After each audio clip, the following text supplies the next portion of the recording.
So, deserving listeners, as I've talked about before in previous episodes, my malpractice insurance, it sends me case examples of situations in which a therapist gets sued successfully by their clients or someone else.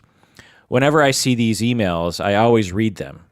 There's so much that can be learned from what is in these case examples. You not only learn about the law, of course, but you learn about ethical codes. You also learn how these laws are applied, which is actually not always intuitive and doesn't always match up with the common understandings within our field. Judges and lawyers and juries, they don't always agree with the way that us therapists, us counselors see things, and they sometimes make very weird decisions. So these case examples show us how these people apply the law to our field, because the law is applied to us from people outside of the field. It's important that we understand this stuff so we can avoid getting in trouble, and we can avoid getting sued, or we can avoid losing our license, or we can avoid sleepless nights where we're like on, we're teetering on our, losing our profession, our livelihood. Another reason why I love these case examples is because of Schadenfreude. I get a little bit of pleasure reading about these, reading about the misfortune of other people, particularly when the therapist is clearly acting unethically, aka stupidly. Bob is with me on the podcast. Does that make me a bad person? No. We find amusement where we find amusement, right? Yeah. It's like the pratfall of the counseling business, Yeah. It's like you're watching and someone falls over and they're okay, and you sort of laugh, and it's all about that. Well, that's what I want to talk about today. We're going to talk about a case example in which a therapist was successfully sued for doing something that therapists actually commonly do. I can't tell you how many times I have had to redirect a supervisee away from the cliff that this counselor fell off of. I'm actually currently working with a new supervisee who is totally headed toward this cliff. Her first supervisor apparently didn't care or didn't know that she was heading toward this cliff, and the supervisee reached out to me for help because she was freaking out, and I've been working with her on almost on a daily basis trying to get her from not falling off this cliff because of just her ignorance, her supervisor's ignorance, and just common misunderstandings that led her to very close to a cliff with a number of different clients. And so I'm working with her, picking up the pieces, trying to wrap everything up, and hopefully she can get out of this. I think things will be fine, but so you can't even necessarily depend on your supervisors to help you with this. As you well know. Yeah.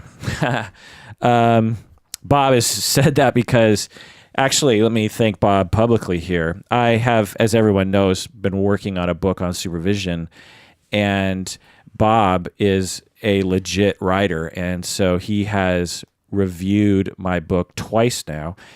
Twice? No, just the once. Oh, just once. Okay. And provided comment after comment, which is helpful. When you're reviewing, people always, you're laughing and you're looking at me like you feel guilty or something, but it's I don't have, I think I've told you this before off the air, but I don't have much of an ego when it comes to writing. I don't consider myself to be a good writer.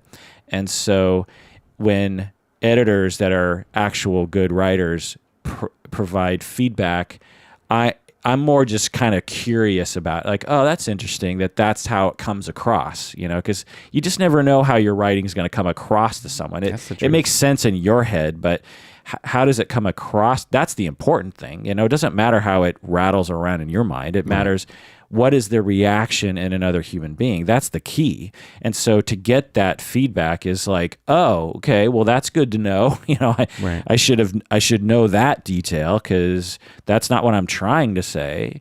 Or, so, and I don't have any ego about, it's not like I finished because this is like, I don't know, the 50th version of this book, the draft.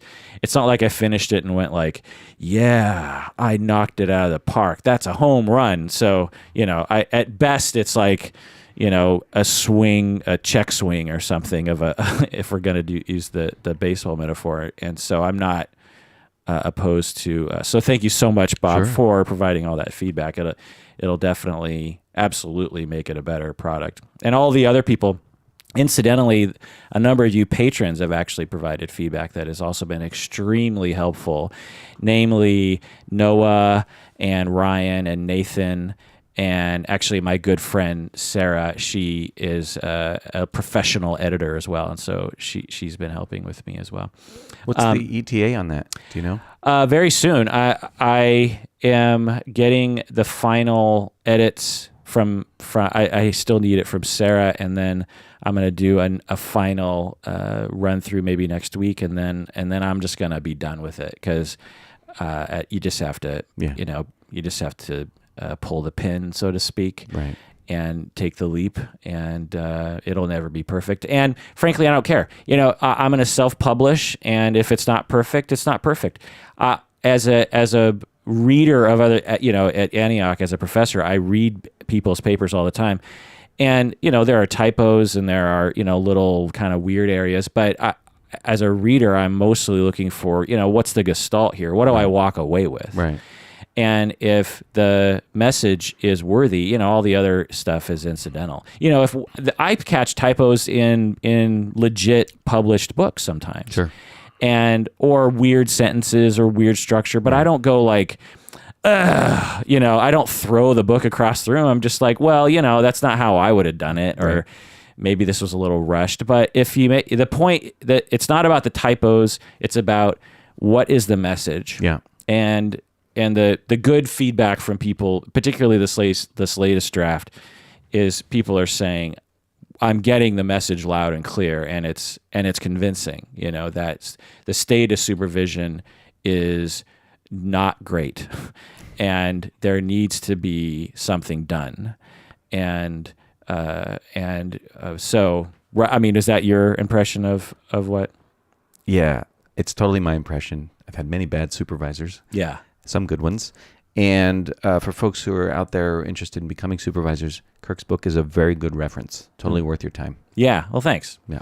That's what I was hoping it would be, is to summarize, because a lot of the different supervision main literature out there, I mean, you have a lot of research, which it usually focuses on one particular thing, and then you have the main supervision books out there, and they're sort of textbooky, if that makes any sense. Yeah. And they don't lay out actual best practices. Right. It's like stuff designed for a classroom, I suppose, but it's not designed for like, well, what do I do with that? Right. And so this book provides all that. Plus, as a supervisor myself for almost 20 years now, I have a lot of stories and a lot of thoughts. And as a supervisee for 20 years, I have a lot of stories and a lot of thoughts, a lot of feelings. And it's not just so I provide all the academic and research pieces of it, but I also provide just all these like very, I don't know how to say it other than just heartfelt experiences about what supervision is exactly and the meaning of it. Right. And trying to make everyone more empathetic towards everybody is kind of the main point here, while also trying to be professionals about this whole thing. But anyway. That's what's good about your book, though. Is it? It's a balance between, folks, there's a lot of research went into this book.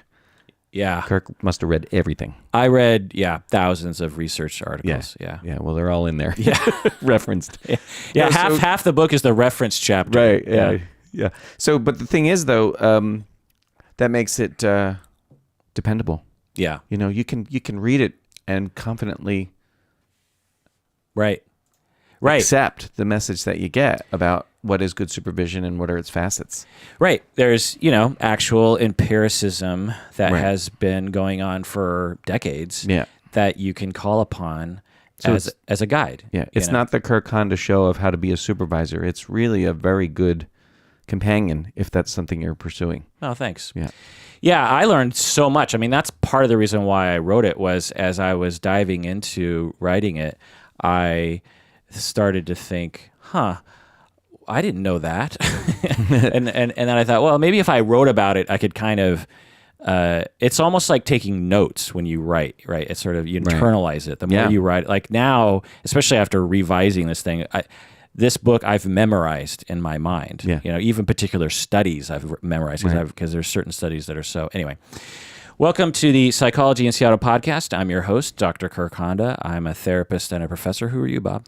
My name's Bob Goettle. I'm a friend of Kirk's from graduate school way back when, and a counselor here in Seattle. Yeah. We met all the way back in 1995, back when I was, I don't know, probably 25, 30, probably 40 pounds lighter. I don't know. You had longer hair. You had you had short hair back then. I had a very cropped cut, but then I decided I wasn't going to ever cut my hair again. So by the end of graduate school, right. I had this very crazy, gross, long 90s hair. And you had a goatee, if I remember. You were, it wasn't so bad. Have you ever had a beard? Yeah, I had a beard right after grad school for about, I don't know, a year maybe. I feel like you could rock a beard. Yeah. Yeah. Well, this episode in which we talk about a case example is just for patrons of the podcast. So if you're listening to this and you're not a patron of the podcast, this episode will end before the content begins. If you want to hear the full episode, you have to become a patron of the podcast by going to patreon.com. That's patreon.com. Go to Patreon and then just search for Psychology in Seattle and you'll find us. Become a patron and you'll get access to hundreds of patron-exclusive episodes in which we do deep dives into various topics, such as this case example. And remember that a portion of your monthly pledge goes towards various charities that we support.